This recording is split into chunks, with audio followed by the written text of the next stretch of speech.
Good morning, all. Thank you for giving me opportunity for presenting this presentation. And my topic is recovery technique for the sports person. Sir, आवाज आ रही है sir? Hello? जी sir, आ रहा है। Thank you. तो start करें sir? बिल्कुल start करें sir. तो पहले हम ओवरव्यू देखते हैं कि हम क्या क्या चीजें लेंगे इस प्रेजेंटेशन में। हम लेंगे व्हाट इज फटीग, फटीग क्या है और फटीग मैनेजमेंट क्या है, फिर रिकवरी क्या है, रिकवरी की स्ट्रेटजीज क्या है और प्लानिंग रिकवरी बेस्ड ट्रेनिंग कैसे कराना है ताकि हमारी परफॉर्मेंस को एनहांसमेंट मिले या इंक्रीज हो।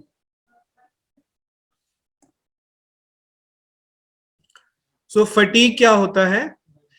It's an inability to perform at the level of what possible once possible recently. जैसे कि आपकी जो परफॉर्मेंस है, आप अपने परफॉर्मेंस के उतने लेवल पे नहीं जा पा रहे एंड आप एक तरह से थकावट महसूस कर रहे हैं, उस चीज को हम फटीग कहते हैं। So there is positive fatigue कि हम एक तरह से इक्वल ट्रेनिंग लोड रखें और उतनी ही रिकवरी रखें, रिकवरी टाइम जिसको कहते हैं, फिर हम उतना ही ट्रेनिंग लोड रख के रिकवरी करें तो हमारा जो परफॉर्मेंस ग्राफ है वो इंक्रीज होता जाएगा। और अगर हम इसको, this is called positive fatigue, fatigue भी हो रही है और परफॉर्मेंस इंक्रीज भी हो रही है। तो ट्रेनिंग लोड फिर इक्वल टू रिकवरी, अगर हम जितना ट्रेनिंग लोड दे रहे हैं उतना ही हमको रिकवरी पर ध्यान देना है। This is called negative fatigue, जिसमें हम ट्रेनिंग लोड बहुत बढ़ा देते हैं और रिकवरी टाइम को कम कर दिया। ट्रेनिंग लोड बहुत ज्यादा बढ़ रहा है, जैसे 3-4 घंटे की ट्रेनिंग कर रहे हैं सुबह शाम, और सुबह 4 घंटे और शाम को 4 घंटे, और बीच का जो रिकवरी टाइम है वो बहुत कम है, तो आपकी परफॉर्मेंस पे असर पड़ेगा उस चीज का।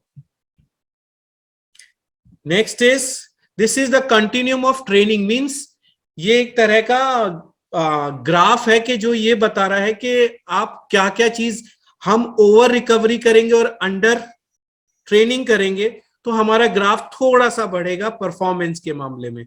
ये एक परफॉर्मेंस ग्राफ है विद ट्रेनिंग लोड है। अगर हम ट्रेनिंग लोड भी बढ़ाते जाएंगे और ऑप्टिमम ट्रेनिंग और ऑप्टिमम रिकवरी रखेंगे तो हमारी परफॉर्मेंस एकदम पीक लेवल पे जाएगी। और अगर हम ओवर रीचिंग, ओवर ट्रेनिंग करेंगे और ओवर रिकवरी करेंगे, अंडर रिकवरी करेंगे तो हमारी परफॉर्मेंस डाउन होती जाएगी। सो मेजर कॉजेस क्या हैं? फटीग के मेजर कॉजेस क्या हैं? किस तरह की फटीग होती है, एक एथलीट्स को किस तरह की फटीग होती है? पहली है मेटाबॉलिक फैक्टर्स, जैसे कि आप में इनसफिशिएंट एनर्जी नहीं है, या आपका लैक्टिक एसिड ज्यादा है, ग्लाइकोजन लेवल कम हो गया है, तो वो एक तरह से मेटाबॉलिक फैक्टर्स हैं जो कि अफेक्ट करते हैं आपकी फटीग को। देन न्यूरल फैक्टर हो गया, जैसे आपने बहुत काम कर लिया तो हमारे न्यूरॉन्स भी उतनी जल्दी एक्टिव नहीं हो पाते हैं, they need rest. So neuron का जो वो न्यूरॉन फटीग, ब्रेन होना और एक्यूमुलेशन ऑफ मेटल फटीग, सो जो आपके चैनल्स हैं हमारे न्यूरॉन के, वो उतना फास्टली एक्टिव नहीं होते हैं। This is called neuron factors या peripheral nervous system fatigue. Then third comes is environmental fatigue. Environmental factors is, जैसे हम ट्रैवल कर लिया, हम दिल्ली में हैं, हमें केरला में जाके खेलना है और हम ट्रेन से जा रहे हैं, तो 3 दिन की जो ट्रैवल फटीग होगी दैट इज परफॉर्मेंस पे असर करेगी। या वहां का वेदर कैसा है, हॉट है, हम सीधा जाके कश्मीर में एकदम से हम शुरू कर दें ट्रेनिंग तो उसका फर्क आएगा कि वेदर कंडीशन कैसी है, तो that depend on environmental fatigue. Then psychological factors, that is emotional and social stresses. कोई भी एथलीट को किसी भी टाइप का एक इमोशनल, फैमिली का या खुद के लिए, तो जो भी उसका साइकोलॉजिकल है दैट इज गिविंग डिक्रीज। अगर वो ज्यादा स्ट्रेस में है तो वो अच्छे से परफॉर्म नहीं कर पाएगा। ये भी एक तरह की फटीग है जो कि बहुत इंपॉर्टेंट मेजर रोल प्ले करती है। Next is what is recovery. Recovery का definition, if I say the activity that might reduce fatigue to restore status of performance readiness is called recovery. कहने का मतलब हुआ कि हम ऐसी कोई भी एक्टिविटी जो हमारी फटीग को रिड्यूस कर दे और हमारी परफॉर्मेंस को इंक्रीज कर दे, that is called recovery. It can be like psychological, physiological. अभी physiological is sleep, physical therapy, active rest, nutrition, hydro recovery, and psychological is different. Now, first is sleep. हम सबको पता है कि स्लीप बहुत अच्छा एक रिकवरी मॉडल है कि जिसमें हम कितने घंटे सोना चाहिए, और मैं आपको हर चीज स्टडी बेस्ड बता रहा हूं कि ये जो है ये स्टडीज की गई हैं। नाइट स्लीप शुड बी, कार्ल्सडर्न ने 2005 में डिस्कवर किया था कि एडल्ट को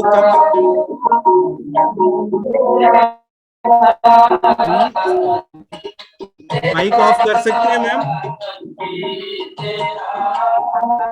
इसका माइक ऑफ है, प्लीज माइक ऑफ कर दें।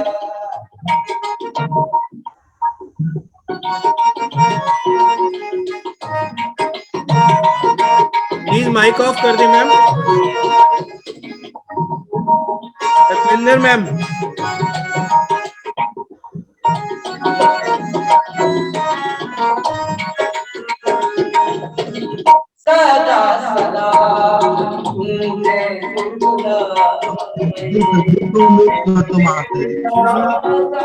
प्लीज माइक ऑफ कर दें।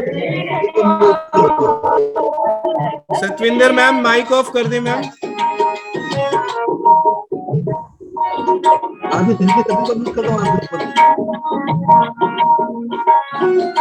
Vishal, you can mute everyone. There is option.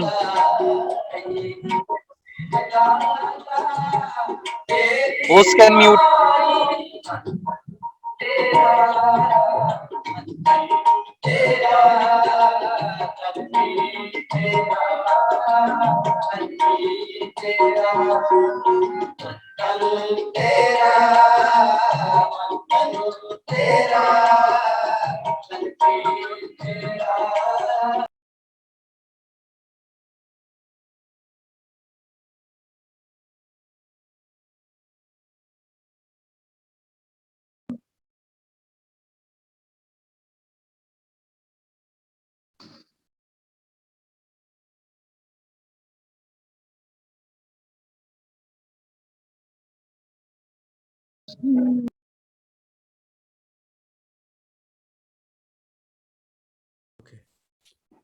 Okay, we have a night sleep. So कार्ल्सडर्न has in 2025 had did study, उसमें उसने कहा कि जो एडल्ट है, हेलो एवरीबडी लिसनिंग, एडल्ट है उनको 7 से 9 घंटा और किड्स को 9 से 10 घंटा सोना बहुत जरूरी है। Day nap can be 15 to 20 minutes. अगर आप दिन में, जिसको पावर नैप भी वी कैन से, तो Takahashi et al in 1998 did that study के day nap in 15 to 20 minutes, it's so important, it enhance your performance. But too much sleep or less sleep can create and affect your performance badly. ज्यादा सोना भी बुरा है और ज्यादा कम सोना भी उतना ही बुरा है। सो क्वांटिटी जरूरी नहीं है, quality of sleep is so important है। हमारे पास 2 टाइप की स्लीप आती हैं। पहली है डीप स्लीप, जो कि 75 to 80% होती है, जो कि हमारे ग्रोथ और रिपेयर के लिए जरूरी है। देन सेकंड जो स्लीप होती है, इसको हम रैंडम आई मूवमेंट स्लीप या REM स्लीप बोलते हैं, जिसमें आपके सपने और ये सब कुछ आता है, जिसमें ड्रीम्स आते हैं, and it increase the neural function. उस टाइम में हमारा ब्रेन एक्टिव होता है और वो हेल्प करता है कि आपके फंक्शन, न्यूरो फंक्शंस को इंप्रूव करने के लिए। सो दोनों टाइप की स्लीप बहुत जरूरी है।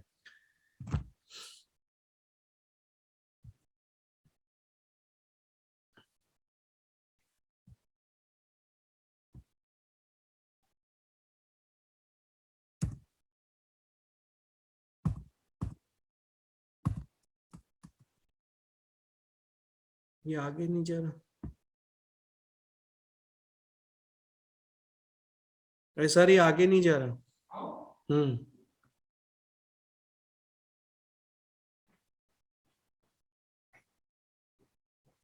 It's not going on.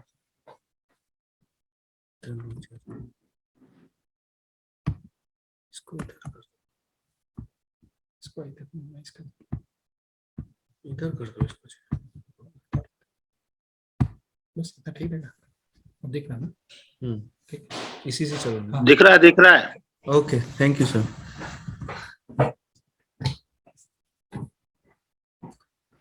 Okay, next is sleeping tips. हमें क्या करना चाहिए सोने से पहले? Practice relaxation technique before going to bed. Sir, relaxation technique कुछ भी हो सकती है। सॉफ्ट म्यूजिक सुनते हैं लोग, या मसल रिलैक्सेशन करते हैं। मसल रिलैक्सेशन का मतलब है कि एक टाइप की सोने से पहले स्ट्रेच करते हैं, तो that is muscle relaxation. Soft music सुनते हैं, या कोई मेडिटेशन भी करता है before sleeping to get complete rest. And second is lie down to sleep only when you are sleeping, otherwise don't lie down. These are the tips for before sleeping. And if you don't fall asleep for 30 minutes after turning out the light, get up and do some relaxation again. अगर आपको 30 minute में नींद नहीं आती है, आप अभी कोई बेचैनी है या कुछ हो रहा है, तो आप उस टाइम पे एक रिलैक्सेशन फिर से करेंगे and again try to sleep. You should sleep in 30 minutes. And if you wake up in the night और वापस आप सो नहीं पाते हैं, then please do relaxation, चाहे आपका म्यूजिक हो जिस तरह का भी, वो वेरी करता है person to person. But important is get up at the same time every day. For an athlete, get up at same time every day is good for them. Sleeping tips, things not to do, क्या नहीं करना चाहिए।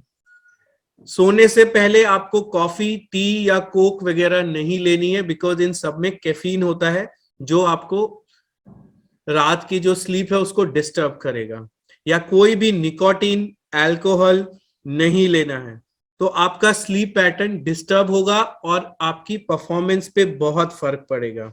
या कोई भी high protein या large मील आपने कभी भी नहीं खाना है before sleeping.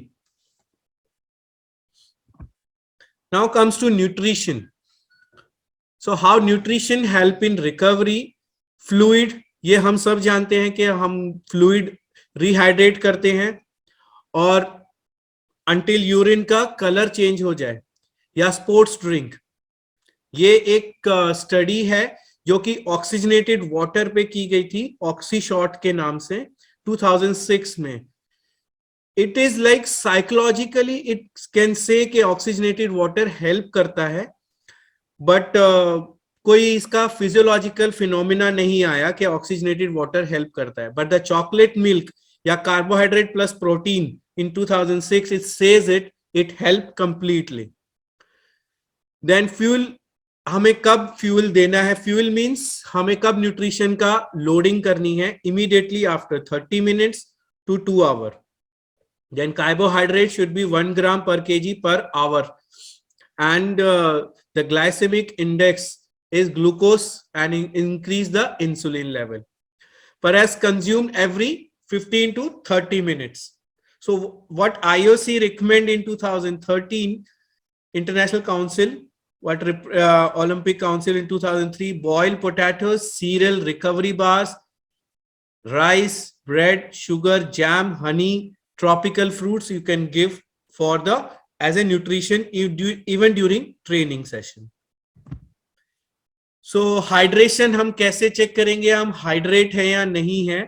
So we can check through our urine. हम जब यूरिनेशन कर रहे हैं तो जो फर्स्ट 3 है तो दैट इज ओके, मतलब इसमें हम हाइड्रेशन नहीं मानेंगे, इसलिए हाइड्रेटेड मानेंगे। जो बाकी के 4 और 5 है इसको डिहाइड्रेशन है जब आपका, तो you have to take fluid, उस टाइम पे आपको फ्लूइड लेना है। और अगर इससे भी नीचे आ रहा है 6, 7, 8, इट मीन्स कि आपको सीवियर डिहाइड्रेशन है, तो you have to immediately load yourself from fluid. Then comes to psychological skills. Psychological skills is emotionally recovery. This is very much important. Like mood lifting activity, music सुनते हैं लोग, कोई hard music सुनता है, कोई soft music सुनता है, या movie. So mood lifting होने से आपके सेरोटोनिन लेवल्स इंक्रीज होते हैं और रिकवरी में हेल्प करते हैं। इट शुड बी इंडिविजुअली, ये सब कुछ अलग अलग है, किसी को जो पसंद है वो कर सकता है और अपनी इमोशनल रिकवरी को किसी तरह से भी इंक्रीज कर सकता है। Then relaxation technique is meditation, कुछ भी विजुअलाइजेशन, जैसे किसी को नेचर देखना बहुत पसंद है या लेक के पास खड़े होना पसंद है, तो वो चीजें दे कैन इंक्रीज। किसी को मेडिटेशन है तो ये relaxation technique they can use. Then physical therapy, physical therapy help stretching, stretching performance enhance करती है, बट सबसे ज्यादा आपकी इंजरी रेट को 50% तक कम करती है। This is hurting and 99, it says the study. Then comes to sports massage, that हम बोलते हैं कि इसको रिलीव कर दो, that is come sports massage. ये परफॉर्मेंस इंक्रीज करती है और इसके साइकोलॉजिकल बेनिफिट्स भी बहुत हैं। Then comes to ice massage, जैसे डोम्स में हम कह देते हैं अच्छा आप थक गए हो तो आइस मसाज कर लो। स्टडी हुई, but may be it says कि may be it's a psychological, but कोई फिजियोलॉजिकल का कोई पता नहीं चला है, और स्टडी करनी चाहिए कि आइस मसाज हेल्प करता है या नहीं, ये स्टिल डाउटेड है।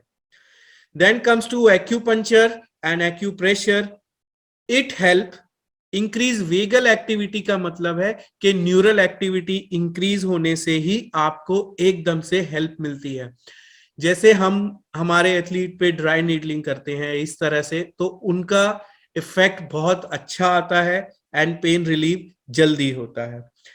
Then comes to compression garment, आपने फुटबॉल प्लेयर्स को देखा होगा कंप्रेशन गारमेंट्स पहन के, तो उससे उनका लैक्टिक एसिड जल्दी क्लियर होता है। ये 91 में भी स्टडी हुई, 1995 में भी हुई, 1996 में भी हुई, एंड डोम्स को डिक्रीज करता है। अगर हम टाइट क्लोथिंग पहन के अपनी परफॉर्मेंस या अपना जो भी कर रहे हैं, रग्बी खेलते हैं, फुटबॉल खेलते हैं, उस टाइम में it help. Then comes to foam roller, foam roller release trigger points.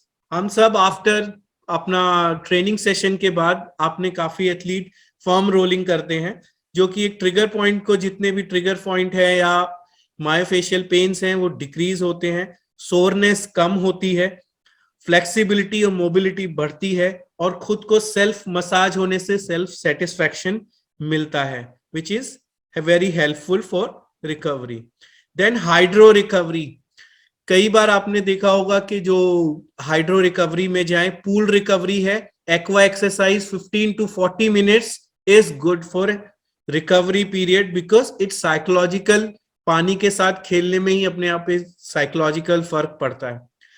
Then comes to spa, जैसे water jet massages, it increase your protein level. So अगर हम 20 मिनट तक ही करें तो, मतलब जो स्टडी कहती है वो कहती है 20 मिनट तक करें तो it increase your recovery time. Then comes to shower, 5 to 10 minutes after training completion, shower, it help. Then comes to bath, hot bath can improve quality of sleep. Before sleeping, take hot bath, and in 99 Kanda et al has found out that before sleeping you can take hot bath, it increase your sleep, and after sleeping your psychological factor, and you will have good performance. And in rowing P, after 2 days, it decreases time of exhaustion 11 to 14 session if you will take for bath at exhaustion time आपका increase हो जाता है, मतलब आप थकना कम हो जाते हैं. Then comes to sauna. हम सारे एथलीट को सोना बाथ और वो जाते हैं हर वीक में. So it improve your sleep, it enhance your immune functions, detoxify you and stress को reduce करता है. Then comes to use of contrast bath. Contrast bath is very popular among football and cricketer teams. It should be 80 to 40 degrees of temperature for 1 minute plus 12 to 12 degrees Celsius for 1 minute in cold. So if you will take 1 minute in hot and 1 minute in cold and 3 to 5 sets, it help. It only limited evidence है इसका कि contrast bath help करती है या इतना नहीं है. It's still questionable, but the study had found it increases your performance, ice bath and hot bath too. Physiological is unclear. All of these are psychological, improve your enhancement. Then comes to active rest. Active rest, soccer, jogging, cyclist and cross trainer, like किस तरह से sport specific है. Active rest is called like आपका below level का, एक तरह से आपने कोई साइकिल चलाई, अगर आप साइकिलिस्ट है तो साइकिल उतना लोड पे ना लेके आप बहुत कम लोड पे just for fun you are roaming, that is called active rest. It should be 15 minutes and it decrease, आपका पीक पावर को आपको डिक्रीज करना है और आपने धीरे धीरे साइकिल चलानी है ताकि यू विल टेक उसका एक यूफोरिया ले. यूफोरिया का मतलब एक अंदर से खुशी ले, तो it will help your performance. It may detrimental the rapid glycogen resynthesis, आपका ग्लाइकोजन रिसिंथेसिस होता है, बट हर स्पोर्ट्स में जरूरी नहीं है कि आपको एक्टिव रेस्ट की जरूरत हो, बट कंबाइंड मोडालिटी आपको हेल्प करेगी आपके परफॉर्मेंस इंक्रीज पे और रिकवरी पे. Now 3 levels of recovery. First level is passive recovery, then active recovery, and then third is enhanced recovery through training. Tapering. This is progressive non-linear reduction of training load during variable period of time in the attempt to reduce physiological and psychological stresses of daily training and enhance performance. ये एक तरह का sir इस तरह से है कि आपने ट्रेनिंग लोड दिया, आज थोड़ा कम दिया, अगले दिन थोड़ा उससे ज्यादा दिया, देन अगेन कम कर दिया, तो यू आर टेपरिंग डाउन और you are increasing load and then you are decreasing load. उसका हेल्प मिलता है psychological and physiological both stress पे, डेली परफॉर्मेंस पे. Maintain the training intensity by 60-80%. At the 80% it will help, and individual taper period between 4 to 28 days. आप धीरे धीरे बढ़ाते गए and धीरे धीरे कम करते गए. Expected performance enhancement, what study says in 2003, it increases 3%. That is recovery strategies. The passive is sleep, nutrition, psychological skills. These are the passive. Then comes to level 2. Physical therapy, hydro recovery and active rest. हम इन सब पे बात कर चुके हैं. Then third is training, the efficiency of the movement and tapering. So level 1 to 3 is recovery. आपकी strategies level 1 पे कैसी है, लेवल 2 पे कैसी है, लेवल 3 पे कैसी रहेंगी. Then this is called management of recovery. Make a plan, recovery based training session, monitoring, feedback, and अगर फीडबैक पॉजिटिव आ रहा है then go for it, and if feedback is negative then you have to again plan it out. Then plan recovery based training. From work based training to recovery based training, ideally at least 1 day per week should be non-training day. Be proactive with the recovery to avoid over training.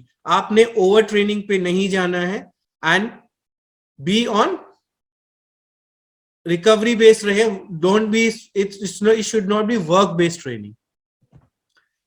Then 3 monitory recovery, daily आप किस तरह से उसको recovery को आप देख सकते हैं, डेली सेल्फ मॉनिटरिंग लॉग से चेक कर सकते हैं। मैं अभी दिखाऊंगा आपको किस तरह से लॉग बुक है वो। Then total recovery, TQR is total recovery, total quality of recovery.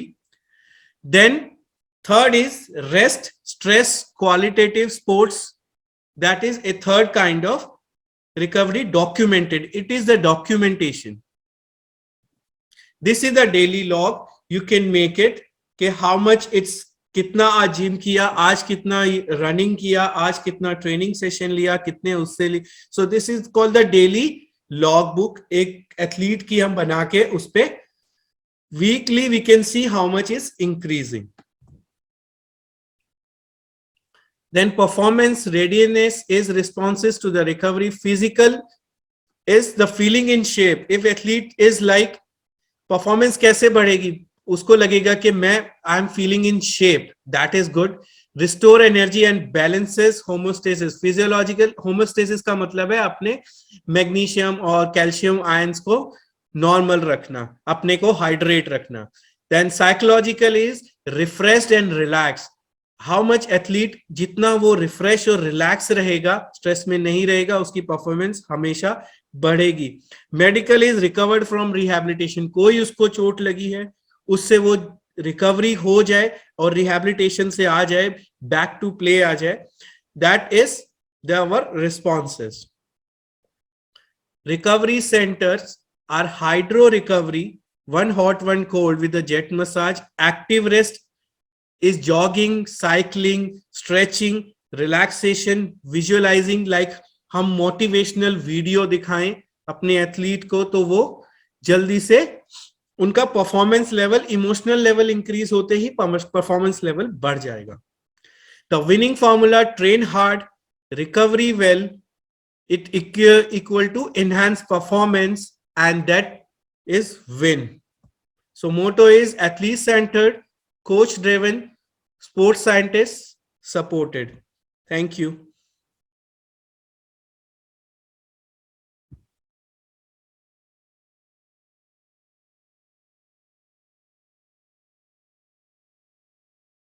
Any question?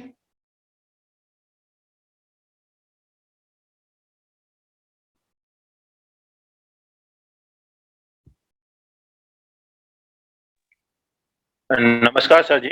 नमस्कार सर. मैं वेट लिफ्टिंग कोच साई अंशोई लखनऊ से बोल रहा हूँ. हाँ सर. जैसे आपने एक कुछ उसमें बताया था, स्लीपिंग में प्रोटीन इंटेक जो है इवनिंग में प्रॉब्लम क्रिएट करता है स्लीप को. तो जैसे मेरे स्लीपिंग में मोस्टली मतलब जो रिक्वायरमेंट होती है प्रोटीन की, बच्चे को मोस्टली हमारा लोडिंग भी इवनिंग का ही रहता है ज्यादातर. जैसे परसेंटेज जो भी रहती है, मेन ट्रेनिंग सेशन हमारा इवनिंग का ही रहता है. हाँ तो सर. अगर हम उसके हिसाब से अगर प्रोटीन पे फोकस के, तो उसको कैसे मैनेज किया जा सकता है, मतलब प्रोटीन रिक्वायरमेंट को? क्योंकि अगर वो आप जैसे आपके बताने अनुसार मतलब उनको ये स्लीपिंग भी प्रॉब्लम क्रिएट करेगा सर, वो प्रोटीन इंटेक. हाँ सर, वो बेसिकली जो इशू है वो है ओवरलोड ऑफ प्रोटीन.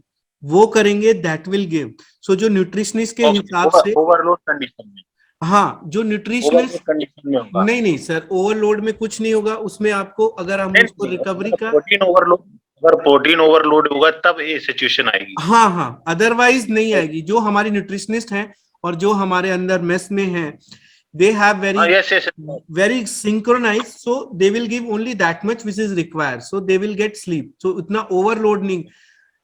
अगर वो बच्चे पीछे से जाके कुछ और भी खाने लग जाएं तो that will create a problem. एक दो एक्चुअली बच्चों का प्रॉब्लम आया था, तो हमने उस चीज पे फाइंड आउट किया. तो जो आप जो रीजन बता रहे थे, थोड़ा नोटिस में आया था ये चीज, फिर उसको बैलेंस किया तो अभी ठीक है उनका. हाँ सर, एक तो मेनली आजकल जो हो गया है दैट इज कम्स लाइक ये मोबाइल फोन्स ना, इसमें उनका स्लीप पैटर्न बहुत ज्यादा बिगड़ रहा है. जी, बिल्कुल. तो वो हमें थोड़ा सा देखना पड़ेगा. They have to be little away from, मतलब not too much away but little away from the social media and all this, क्योंकि वो हमने भी एक प्रॉब्लम फेस की है, हमने उनके मोबाइल फोन अभी रखने कम कर दिए, तो इट हेल्प्स अच्छा, दूसरा एक आपने और इसमें मेंशन किया था, ट्रेनिंग के ठीक 5 से 10 मिनट के बाद अगर शॉवर मिल जाता है बच्चे को तो रिकवरी के लिए, हाँ सर, ट्रेनिंग के, तो ये मतलब इसका मतलब प्रैक्टिकली है कि इतना बेनिफिट मिलेगा इसको इसमें? सर व्हाट स्टडी सेज के इसका प्रैक्टिकली बेनिफिट है, क्योंकि आप कोल्ड वाटर नहीं देंगे, आप हॉट वाटर में ही उसको देंगे।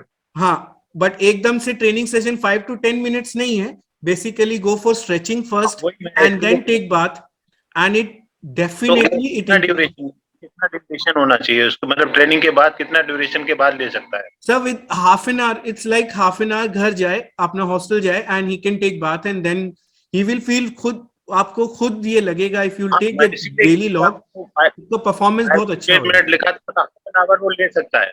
हाँ sir. Okay, thank you sir, welcome sir. Thank you.